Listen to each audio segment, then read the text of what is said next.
Hello and welcome to our channel. मैं हूं आपकी केमिस्ट्री मेंटोर संचिता शर्मा और मैं आपके लिए लेके आई हूं हमारी सीरीज जी तो जेई जो एकदम फ्री ऑफ कॉस्ट रहने वाली है। हम आपको यहां पे 2027 की प्रिपरेशन कराएंगे जहां पे हम आपको सारे इंपॉर्टेंट कॉन्सेप्ट्स डीप डाइव कराएंगे और साथ में हम बहुत सारे प्रैक्टिस सेशन करने वाले हैं। मतलब जो भी हमारा चैप्टर फिनिश होगा उसके बाद हम उसकी न्यूमेरिकल्स करेंगे सो दैट हमारी प्रिपरेशन बूस्ट हो जाए। देखो ऑलरेडी मैं आपको एक्सप्लेन कर चुकी हूँ कि मैं ये मॉड्यूल यूज करने वाली हूँ इस पूरी सीरीज में क्योंकि ये मुझे पर्सनली बहुत पसंद आया, क्योंकि इसमें सारे मिसकंसेप्शंस हो या स्पॉटलाइट्स हो, इंपॉर्टेंट पॉइंट्स हो, PYQs, exam pattern, mains, advance, सब कुछ बहुत अच्छे से डिटेल दे रखा है। तो मैं ये मॉड्यूल यूज करने वाली हूँ इस सीरीज में। दूसरा, ऑलरेडी हम some basic concept of chemistry, physical chemistry का कंप्लीट कर चुके हैं और सॉल्यूशन का भी हम पहला सेशन जिसमें मैंने आपको पढ़ाया है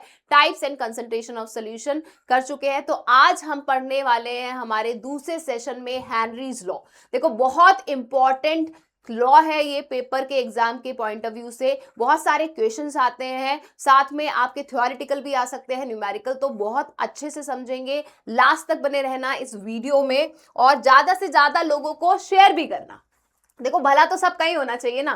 देखो सबसे पहले जो पढ़ने वाले हैं हम सॉल्युबिलिटी, बहुत इंपॉर्टेंट टर्म है। लगता बहुत छोटा सा वर्ड है लेकिन बहुत इंपॉर्टेंट टर्म है।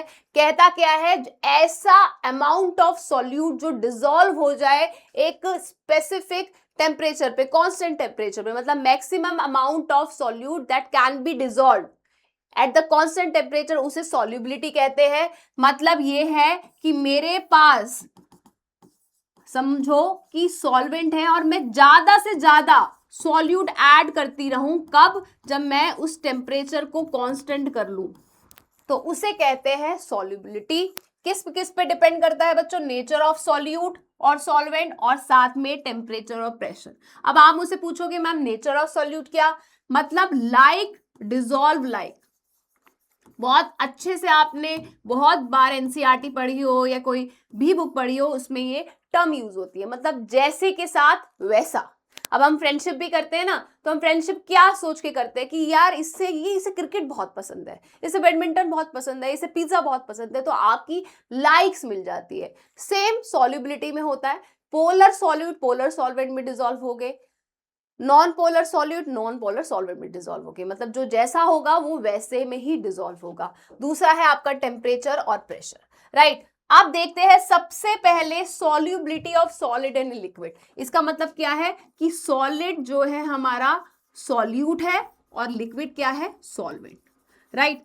तो समझो, अब सॉलिड में क्या होता है, जब सॉल्यूट और सॉल्वेंट ऐड होके क्या बनाते हैं? आपका सॉल्यूशन बनाते हैं। तो अकॉर्डिंग टू द लीच-एट्रियर प्रिंसिपल आगे वाली जो रिएक्शन है वो फॉरवर्ड है, उसे हम कहते हैं डिसॉल्यूशन। बहुत इंपॉर्टेंट चीज है, ध्यान से समझो, डिसॉल्यूशन। और जो बैकवर्ड है उसे कहते हैं हम क्रिस्टलाइजेशन। और कब एग्जिस्ट होती है? ये एग्जिस्ट होती है इक्विलिब्रियम पे। इसका मतलब जब रेट ऑफ डिसॉल्यूशन और रेट ऑफ क्रिस्टलाइजेशन इक्वल हो जाता है तब आपका सॉल्यूशन बनता है। तो यही बताया है इसने, पोलर सॉल्यूट डिसॉल्व होते हैं पोलर सॉल्वेंट में, नॉन पोलर सॉल्वेंट होते हैं सॉल्यूट नॉन पोलर सॉल्वेंट में, और सॉलिड सॉल्यूट जो डिसॉल्व होते हैं कब होते हैं सॉल्वेंट में? जब वो इक्विलिब्रियम अटेन कर लेते, एग्जिस्ट कर लेते, राइट। दूसरा इफेक्ट किससे होता है? टेम्परेचर से और प्रेशर से। दो तरह का डिसोल्यूशन होता है, देखो, एक होता है एक्सोथर्मिक और एक होता है एंडोथर्मिक। एक्सोथर्मिक मतलब जब हीट लिबरेट हो रही है, एक ऐसा प्रोसेस जिसमें हीट निकल रही है सॉल्यूशन बनाने में। दूसरे में क्या है? एंडोथर्मिक, मतलब उसको हीट चाहिए तो वो एब्जॉर्ब कर रहा है।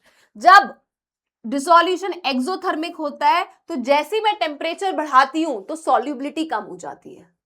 समझ रहे हो ना? डिसॉल्यूशन एक्सोथर्मिक है, मतलब हीट लिबरेट हो रही है। अब हीट लिबरेट हो रही है, मैं तब भी टेम्परेचर बढ़ा रही हूं तो क्या होगा? सॉल्युबिलिटी और कम होती चली जाएगी। और अगर डिसॉल्यूशन एंडोथर्मिक है, मतलब हीट क्या हो रही है? एब्जॉर्ब हो रही है, तो टेम्परेचर बढ़ाने में सॉल्युबिलिटी भी बढ़ जाती है। क्लियर? ये है टेम्परेचर कब? जब मैं किसी सॉलिड को लिक्विड में, मतलब लिक्विड जब सॉल्वेंट है उसमें डिसॉल्व करती हूँ और सॉल्यूशन बनाती हूँ। और सॉल्यूशन कब ये सब बनेगा? जब इक्विलिब्रियम अटेन होगा। According to the Le Chatelier principle forward में आपका डिसोल्यूशन होगा, बैकवर्ड में क्या होगा, क्रिस्टलाइजेशन। ये याद रखना है। अब दूसरा पॉइंट क्या है बच्चों, प्रेशर। अब देखो सॉलिड और लिक्विड क्या होते हैं, आप उन्हें कंप्रेस तो नहीं कर सकते ना। मैंने किसी चीज पे प्रेशर अप्लाई किया, अब वो कंप्रेस ही नहीं होगी क्योंकि वो ऑलरेडी इतने, क्या होता है, इंटरमॉलिक्यूलर फोर्स ऑफ अट्रैक्शन ज्यादा होता है ना उनमें, तो वो कंप्रेस नहीं होगी। इसका मतलब मैं कितना भी प्रेशर डालूं कोई इंपैक्ट नहीं होगा। वही लिखा हुआ है, the solubility of solid is not affected by the pressure because solids are highly incompressible. देखो बेस्ट पार्ट क्या है कि अगर तुम्हें नोट्स भी बनाने हैं ना बैठ के, तो जरूरत ही नहीं है, मैंने इस तरह से तुम्हें क्रिस्प कंटेंट दे रखा है कि तुम इसका स्क्रीनशॉट लो, इससे बाहर नहीं आएगा। ये पूरा डिटेल्ड एक्सप्लेनेशन है, इसे पढ़ लो, आपको अपने कॉन्सेप्ट एकदम क्लियर हो जाएंगे। ऐसे मैंने पूरा ऐसे भी नहीं लिख रखा है, बहुत मेन मेन लाइन लिख रखी है, पॉइंट है, आप उसे लर्न कर सकते हो, कॉन्सेप्ट को समझ सकते हो, राइट। चलो नेक्स्ट बात क्या है, solubility of gases in liquid. अब ऑलरेडी हमने पढ़ लिया सॉलिड एंड लिक्विड कि प्रेशर पे कोई इंपैक्ट नहीं होता, टेम्परेचर से होता है। अगर डिसोल्यूशन एक्सोथर्मिक है तो सॉल्युबिलिटी कम हो जाएगी टेम्परेचर बढ़ा के, अगर डिसोल्यूशन एंडोथर्मिक है तो सॉल्युबिलिटी क्या हो जाएगी, ज्यादा हो जाएगी टेम्परेचर के साथ बढ़ाते ही। अब क्या बढ़ना है हमें, अगर मैं लिक्विड में गैस ऐड करूं तो क्या होगा, देखो कोल्ड ड्रिंक है ना, हम कोल्ड ड्रिंक में क्या करते हैं, जो भी हम कोल्ड ड्रिंक पीते हैं उसमें क्या होता है, जो लिक्विड होता है वो वाटर होता है, और हम क्या करते हैं उसमें कार्बन डाइऑक्साइड ही तो करते हैं, डिसॉल्व ही तो करते हैं। वो कब करते हैं, हाई प्रेशर लगा के, राइट। अब देखो समझ लेते हैं, कह रहे कुछ गैसेस बहुत ज्यादा सॉल्युबल होती है और कुछ गैसेस लेस सॉल्युबल होती है पानी में।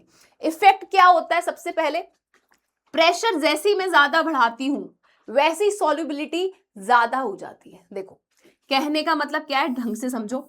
एक कंटेनर है मेरे पास, यहां है मेरे पास लिक्विड, क्लियर। अब यहां पे है मेरे पास, मैंने क्या ऐड कर दिया, गैस ऐड कर दी ऊपर से। अब गैसेस के मॉलिक्यूल्स इधर उधर इधर उधर इधर उधर घूमे जा रहे हैं, ठीक है। अब क्या किया मैंने, इस पे प्रेशर अप्लाई कर दिया। क्या अप्लाई कर दिया, प्रेशर। जैसे मैं प्रेशर अप्लाई करूंगी तो क्या होगा, गैस को स्पेस नहीं मिलेगा इधर उधर घूमने का, मतलब रैंडमनेस नहीं होगी, रैंडमनेस कम हो जाएगी। तो जैसे ही प्रेशर आएगा तो जो गैसियस मॉलिक्यूल्स है वो किसके साथ इंटरेक्ट करने लग जाएंगे, लिक्विड के साथ, मतलब सॉल्वेंट के साथ इंटरेक्ट करेंगे। तो जब ज्यादा इंटरेक्शन होगा तो सॉल्युबिलिटी क्या होगी, ज्यादा हो जाएगी। इसका मतलब कि प्रेशर इंक्रीज होगा तो सॉल्युबिलिटी इंक्रीज होगी। प्रेशर आपका एक्सटर्नल प्रेशर अप्लाई होना चाहिए, तभी गैसियस मॉलिक्यूल्स इंटरेक्ट करेंगे किसके साथ, सॉल्वेंट मॉलिक्यूल के साथ। क्लियर, बहुत छोटी सी बात है, समझोगे ढंग से तो सब कुछ समझ में आ जाएगा, लेकिन ध्यान से समझना पड़ेगा। देखो इसी बात को कि गैस जो होती है वो सॉल्युबल होती है किसमें, लिक्विड में, वही एक्सप्लेन करा है हेनरी ने, और वही है हमारा हेनरीज लॉ जो बहुत इंपॉर्टेंट है। लेकिन उससे पहले हमें पता होना चाहिए पार्शियल प्रेशर क्या होता है। अब देखो प्रेशर अप्लाई कर रही थी मैं, क्यों, जिससे मेरी सॉल्युबिलिटी इंक्रीज हो जाए गैस की लिक्विड में। तो जो वो प्रेशर एक्सर्ट करेगा कौन, गैस, उसी को क्या कहते हैं, partial pressure of the gas, ठीक है। वेपर प्रेशर पढ़ेंगे हम रॉल्स लॉ में, पार्शियल प्रेशर पढ़ेंगे हम हेनरीज लॉ में। तो इन दोनों के प्रेशर का डिफरेंस आना, समझ आना बहुत जरूरी है, क्योंकि कभी कभी बच्चे बहुत कंफ्यूज हो जाते हैं, राइट। अब देखो हेनरीज ने क्या कहा, हेनरी ने कहा partial pressure of a gas किसमें, इन द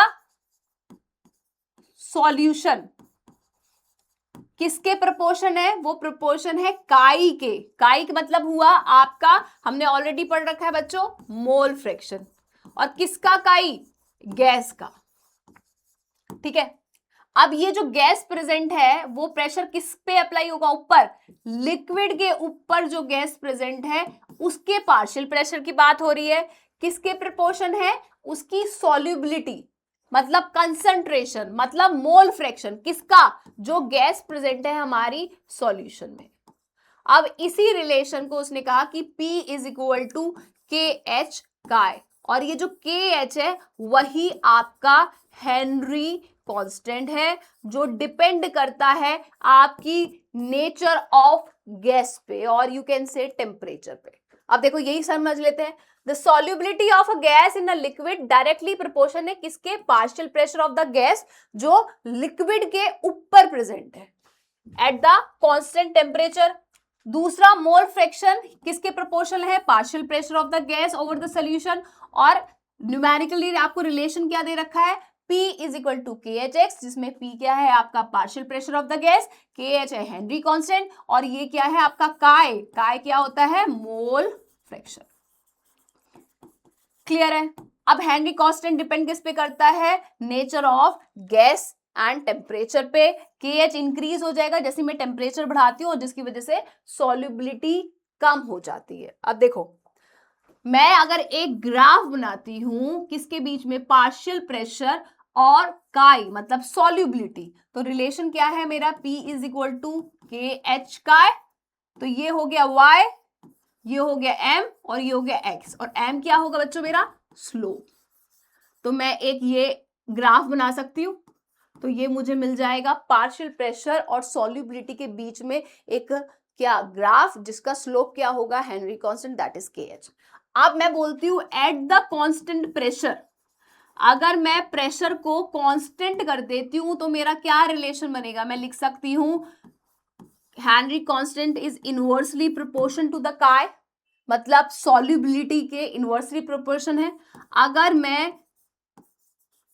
KH इंक्रीज करती हूँ हेनरी कांस्टेंट, तो मेरी सॉल्युबिलिटी क्या हो जाएगी, कम हो जाएगी, और अगर मैं इसे कम करती हूं तो मैं कह सकती हूं मेरी सॉल्युबिलिटी ज्यादा हो जाएगी। तो इसका मतलब क्या है कि हेनरी कांस्टेंट जितना ज्यादा होता है गैस की सॉल्युबिलिटी उतनी ही कम होती है, कम होता है तो ज्यादा होता है। क्लियर। अब देखो, एप्लीकेशन सबसे इंपॉर्टेंट है, आपकी एनसीईआरटी में भी दे रखी है, एग्जाम पॉइंट ऑफ व्यू से भी इंपॉर्टेंट है। आपकी सबसे इंपॉर्टेंट एप्लीकेशन है आपकी स्कूबा डाइवर्स वाली। सबसे पहले मैंने आपको बता दिया कि कोल्ड ड्रिंक में जो गैस कार्बन डाइऑक्साइड को सॉल्यूबल करते हैं, वो किस लिए करते हैं, अंडर हाई प्रेशर में, जिससे उसकी सॉल्युबिलिटी बढ़ जाए, किसमें, पानी में, पहला एप्लीकेशन। दूसरा एप्लीकेशन स्कूबा डाइवर इंपॉर्टेंट है। क्या होता है, जो आपकी गैसेस होती है, जैसे आप अंदर जाते हो किसमें, पानी के, तो प्रेशर होता है, बढ़ जाता है, तो जिस वजह से जो आपकी गैस की सॉल्युबिलिटी है आपकी ब्लड में है वो भी आपकी इंक्रीज हो जाती है। मैं बता चुकी हूँ ना, प्रेशर बढ़ जाता है तो बच्चों सॉल्युबिलिटी भी बढ़ जाती है, तो पानी में जाते के साथ प्रेशर बढ़ा तो आपकी ब्लड के अंदर सॉल्युबिलिटी ऑफ गैस भी बढ़ गई, राइट। लेकिन आप जब एकदम से बाहर आते हो तो आपका जो प्रेशर होता है वो कम हो जाता है, तो ये जो गैसेस होती है ना वो बाहर निकलने की कोशिश करती है, कैपिलरी से रिलीज होने की कोशिश करती थी, तो जिसकी वजह से क्या हो जाता है कि बबल्स फॉर्म हो जाते हैं नाइट्रोजन के आपके ब्लड में, जिसकी वजह से आपकी कैपिलरीज ब्लॉक हो जाती है, और ऐसी सिचुएशन, मेडिकल कंडीशन आ जाती है जिसको हम कहते हैं बेड्स, जो बहुत ही पेनफुल होते हैं और लाइफ के लिए बहुत डेंजरस हो जाते हैं। ठीक है, तो उसी को कि ये ना हो उसके लिए क्या किया गया है, जो वो टैंक्स लेके जाते हैं डाइवर्स, उसमें एयर में आपको हीलियम, नाइट्रोजन, ऑक्सीजन की कुछ परसेंटेज ऐड करी गई है, जिसकी वजह से जब वो अंदर से बाहर आए तो प्रेशर पे कुछ इम्पैक्ट ना आए, मतलब वो गैस एकदम से रिलीज ना हो और वो ब्लॉक ना हो जाए। ये दूसरा। तीसरा क्या है, अब जब भी हम क्लाइंब करते हैं, मतलब ग्राउंड लेवल से जब हम माउंटेन की तरफ जाते हैं, तो ऊपर जाते जाते हमारा सांस फूलता है, राइट, या हमें चक्कर आते हैं, या एक पॉइंट ऐसा होता है कि हमें कुछ समझ में नहीं आता। क्यों होता है ऐसा, क्योंकि जैसे जैसे ग्राउंड लेवल से आप माउंटेन पे जाते हो, क्लाइंब करते हो, तो आपका जो ऑक्सीजन का पार्शियल प्रेशर है वो क्या हो जाता है, कम हो जाता है, जिसकी वजह से कंडीशन आ जाती है, जिस कंडीशन को कहते हैं एनॉक्सिया, जिसमें आप डिजीनेस फील करते हो, कुछ कुछ भूलना शुरू कर देते हो, या दिमाग में, सर में बहुत ज़्यादा दर्द होता है। और ऐसी सिचुएशन बहुत सारे लोग एक्सपीरियंस करते हैं जब वो लेह लद्दाख जाते हैं, कि जैसे जैसे वो और हाई एल्टीट्यूड पे जाते हैं तो बच्चे क्या, मतलब एडल्ट्स को भी ये दिक्कत आने लग जाती है, क्योंकि आपका ऑक्सीजन का पार्शियल प्रेशर कम हो जाता है। यही मैंने आपको समझाया है, ध्यान से देख लो। कार्बन डाइऑक्साइड की सॉल्युबिलिटी इंक्रीज हो जाती है हाई प्रेशर पे, इसलिए बॉटल्स को सील किया जाता है हाई प्रेशर पे, राइट। स्कूबा डाइवर्स को क्या होता है, वो हाई कंसंट्रेशन जो डिसॉल्व गैस होती है उसको कॉप अप करने के लिए क्या किया जाता है, प्रेशर जैसे इंक्रीज होता है तो सॉल्युबिलिटी बढ़ जाती है, किसकी, गैसेस की ब्लड में, क्योंकि partial pressure is directly proportion to the solubility of gas. जैसे डाइवर्स सरफेस पे आते हैं तो प्रेशर एकदम से कम हो जाता है, जिसकी वजह से जो डिसॉल्व गैसेस है वो बाहर निकलने की कोशिश करती है, और बबल्स, नाइट्रोजन की बबल्स फॉर्म हो जाते हैं ब्लड में। I have already explain. जिसकी वजह से कैपिलरीज ब्लॉक हो जाती है और ऐसी कंडीशन आती है जिसको कहते हैं हम बैंड्स, जो बहुत ही पेनफुल और लाइफ के लिए डेंजरस है। बैंड्स को अवॉइड करने के लिए क्या किया जाए, और साथ में जो हाई कंसंट्रेशन ऑफ गैसेस है टॉक्सिक, उसको ब्लड में जाने से कैसे बचाया जाए, तो जो टैंक्स यूज करते हैं स्कूबा डाइवर्स, उसको फिल कर देना चाहिए एयर से जो डाइल्यूटेड हो, इतने परसेंट हीलियम, इतना परसेंट नाइट्रोजन और इतना percent oxygen, so that band की कंडीशन जनरेट ना हो, राइट।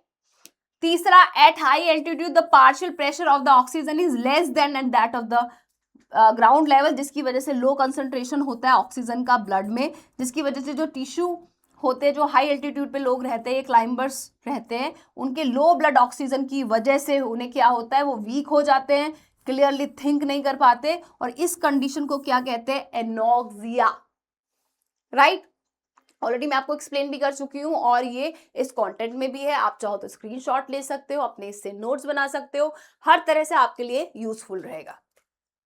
चलिए नेक्स्ट पढ़ते हैं टेम्परेचर। देखो प्रेशर का इफेक्ट हमने पढ़ लिया है। प्रेशर का मतलब है मैंने जैसे ही प्रेशर बढ़ाया तो सॉल्युबिलिटी भी बढ़ गई। कब? जब गैस की सॉल्युबिलिटी किसमें हो, लिक्विड में। अब टेम्परेचर का क्या इफेक्ट होगा, देखो डिसोल्यूशन जो होता है ना, वो होता है एक्सोथर्मिक, और ऑलरेडी मैं आप बता चुकी हूं कि एक्सोथर्मिक है तो जैसे ही टेम्परेचर इंक्रीज होता है या करते हैं हम, तो सॉल्युबिलिटी क्या हो जाती है, वो बच्चों कम हो जाती है।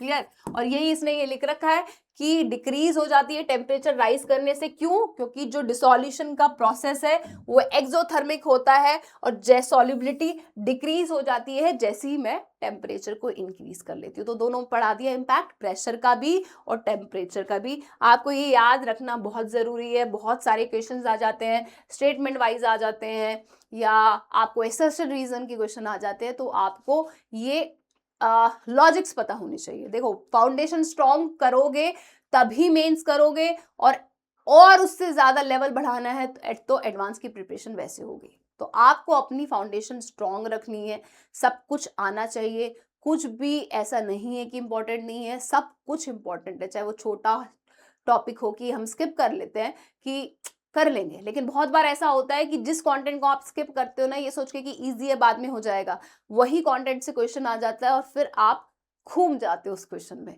क्योंकि यार याद तो था, बहुत इजी सा था, लेकिन स्किप हो गया क्योंकि आप उसको रिवाइज नहीं करते। तो हर टॉपिक को रिवाइज करना, उसके रिलेटेड क्वेश्चंस करना, समझना उसकी फाउंडेशन को, अपने रूट स्ट्रॉन्ग करने हैं भाई, तभी एग्जाम क्लियर होगा। तो इसी पे तो काम कर रहे हैं हम ना, तो इस वही प्रिपरेशन में तुम्हें इसके रिलेटेड ही करा दी। तो अच्छे से फोकस होके पढ़ो, कोई दिक्कत नहीं है। अब देखो हमने हेनरीज लॉ पढ़ लिया, क्या होता है हेनरीज लॉ, सब कर लिया। अब बात आती है लिमिटेशन की कि लिमिटेशंस क्या है हेनरीज लॉ का। तो सबसे पहले है कि ये वही एप्लीकेबल होता है जहां इक्विलिब्रियम एग्जिस्ट होता है। मैंने तुम्हें बताया है कि इक्विलिब्रियम एग्जिस्ट होना बहुत इंपॉर्टेंट है, तभी सॉल्युबिलिटी होती है, राइट। दूसरा, कहाँ एप्लीकेबल नहीं है, वहां पे जहां पे गैस और सॉल्वेंट आपस में रिएक्शन कर ले, सोल्यूशन कर ले, तो वहां पॉसिबल नहीं है। और कहाँ नहीं है, जब आप गैस को एक्सट्रीमली हाई प्रेशर पे रख दो तो वहां पे हेनरीज लॉ एप्लीकेबल नहीं होता। तो ठीक है, सॉल्युबिलिटी पढ़ ली, solubility of solid in liquid पढ़ लिया, क्या इंपैक्ट होता है प्रेशर और टेम्परेचर का, हेनरीज लॉज पढ़ लिया, solubility of gas in liquid explain किया है, क्या एप्लीकेशन है, क्या लिमिटेशन है, सब कर लिया। चलो अब कर लेते हैं हम कुछ न्यूमेरिकल, सो दैट हमें पता भी चल जाए कि हमारी प्रिपरेशन अभी हमने कितना लर्न कर लिया और कितना आप लोगों ने समझ लिया। तो अपनी नोटबुक निकालो, जो जो क्वेश्चंस हैं कर सकते हो तो बहुत अच्छी बात है, अदरवाइज ध्यान से देखते रहो कि मैं कैसे सॉल्व कर रही हूँ और कैसे करना है, राइट। देखो अब आपकी स्क्रीन पे एक क्वेश्चन है असर्शन रीजन का, जिसमें लिखा है कि given below are the two statement, जिसमें एक असर्शन है, एक रीजन है। आपको एक ग्राफ दे रखा है 1 to 4 और उसमें ये कह रखा है कि जो भी ग्राफ टेम्परेचर जैसे इंक्रीज हो रहे हैं, जो आपका KH है वो इंक्रीज हो रहा है, क्योंकि with the increase in temperature आपका हेनरी कांस्टेंट भी इंक्रीज होता है। देखो हमने हेनरीज लॉ पढ़ लिया है।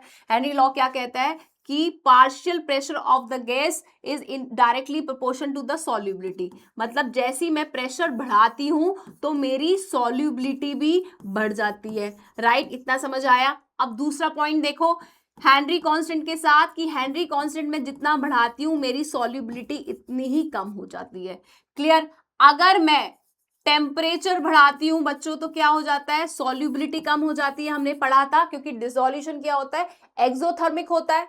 तो केएच भी इंक्रीज करते हैं तो सॉल्युबिलिटी कम हो जाती है। तो मैं कह सकती हूँ ना कि टेम्परेचर बढ़ाने से हेनरी कांस्टेंट क्या होता है, आपका इंक्रीज हो जाता है और सॉल्युबिलिटी कम हो जाती है। देखो इसी रीजन की वजह से जो एक्वेटिक लाइफ है वो सर्वाइव क्यों कर पाती है, क्योंकि जैसे मैं टेम्परेचर बढ़ा देती हूँ तो जो सॉल्युबिलिटी है वो कम हो जाती है। इसलिए जो भी आपकी फिशेज होती है या एक्वेटिक एनिमल्स होते हैं वो कोल्ड वाटर में रहना पसंद करते हैं, मतलब वहां पे डिजोल्व ऑक्सीजन का अमाउंट ज्यादा होता है। तो ये एक और एप्लीकेशन है, पूछी जाती है आपसे कि कोल्ड वाटर में सही रहता है या वार्म वाटर में। तो टेम्परेचर जैसे आप बढ़ाओगे तो क्या होता है, सॉल्युबिलिटी कम हो जाएगी, तो एक्वेटिक लाइफ डिस्टर्ब हो जाएगी। इस वजह से they live preferably live in the cold water. तो कह सकते हैं कि एसर्शन और रीजन दोनों सही है। तो both A and R true and R is the correct explanation of assertion. तो ऑप्शन नंबर ए क्या है आपका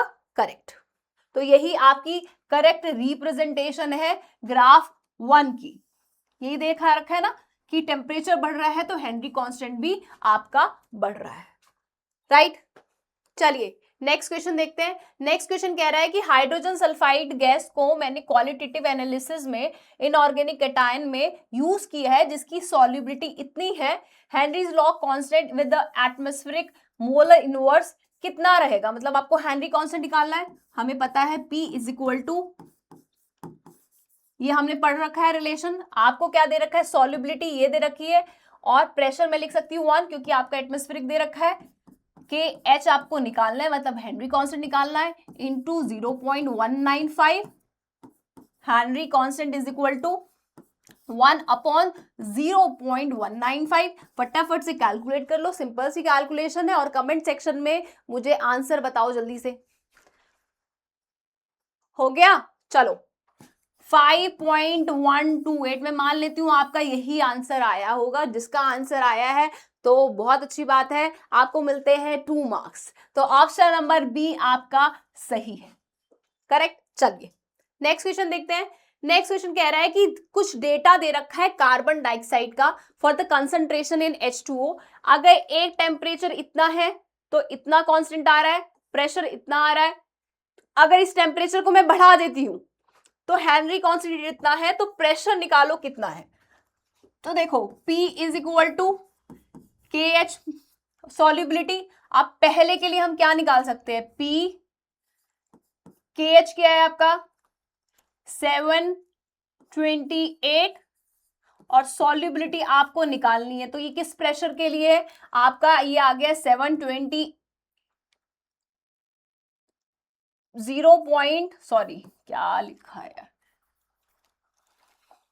प्रेशर आ गया 0.10 is equal to 728 with the solubility. ये किसके लिए आया है आपका, ये आया है आपके टेम्परेचर जब आपका 273 केल्विन है।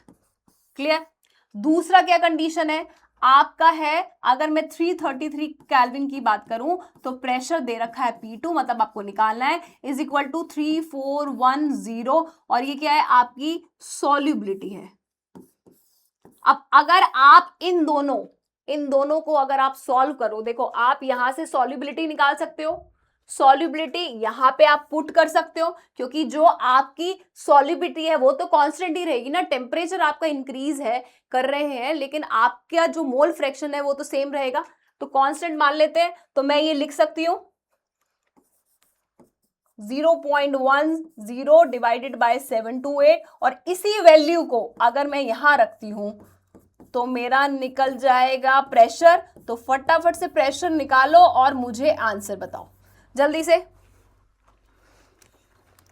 से कमेंट सेक्शन में बताओ कि आंसर क्या निकल रहा है आपका। हो गया सॉल्व, मान लेते हैं हो गया आपका सॉल्व। तो किस किस का आ रहा है 0.468, तो मिलते हैं 2 मार्क्स जिन्होंने भी सॉल्व करके 0.468 निकाला है। क्लियर। तो देखो हमने सारे क्वेश्चन कर लिए, ग्राफ का रिलेटेड भी क्वेश्चन कर लिया, नॉर्मल भी कर लिया, टेम्परेचर इंक्रीज करते हैं तो क्या इंपैक्ट आता है, सॉल्युबिलिटी और हेनरीज लॉ में प्रेशर और टेम्परेचर का भी क्या इंपैक्ट आता है, सब मैंने आपको बहुत अच्छे से पढ़ाया है कॉन्सेप्ट। तो बस थोड़ा प्यार दिखा दो, लाइक कर दो, कमेंट, कोई कमेंट नहीं करते हो यार, क्यों नहीं करते हो तुम कमेंट? कुछ तो बोलो मैम, नाइस लेक्चर, हार्ट ही भेज दो, कुछ तो, थोड़ा तो यार, मोटिवेशन कैसे आएगी? ऐसे थोड़ी मोटिवेट होगी। कोई सजेशन है, I am very open to any suggestion, any advices, बस आपको कमेंट करना है। देखो ऑनलाइन क्लासेस है, आप वैसे तो कम्युनिकेट कर ही नहीं सकते, यही आपका जरिया है कि आप मुझे कमेंट करो, लेकिन मैं आपको 100% इस चीज की हमेशा एश्योरेंस दूंगी कि मैं हर प्रॉब्लम आपकी और हर दिक्कत में आपके साथ हूं। तो कुछ भी बात हो मुझे कमेंट करो, मैं आपको रिप्लाई करूंगी, कोई टेंशन ही नहीं है। लेकिन करो तो लाइक भी कर दिया करो, ठीक है? कमेंट कर दोगे तो लाइक भी कर दिया करो। तो एनीवेज, आज का सेशन यहीं खत्म होता है, नेक्स्ट सेशन में मिलते हैं जिसमें मैं आपको पढ़ाऊंगी रॉल्स लॉ के बारे में। आपका आई होप आपको पार्शियल प्रेशर और हैंडल लॉ समझ में आ गया होगा। तो उसमें पढ़ेंगे हम वेपर प्रेशर और रॉल्स लॉ का क्या आइडियल सोल्यूशन होता है और क्या नॉन आइडियल सोल्यूशन है। बहुत इंपॉर्टेंट सेशन है, तो मिस मत करना, बने रहना हमारी सीरीज जीतो जेई में, जो फ्री ऑफ कॉस्ट है। फ्री में तो पढ़ ही सकते हैं ना, लेकिन क्वालिटी कॉम्प्रोमाइज नहीं हो रही है, तो बने रहना। और मॉड्यूल मैंने आपको बता दिया, सब चीजें बता दी है। तो मिलते हैं नेक्स्ट सेशन में, और इस चैनल को सब्सक्राइब करना मत भूलना, ये तो बहुत इंपॉर्टेंट पॉइंट है। Defining success for generations.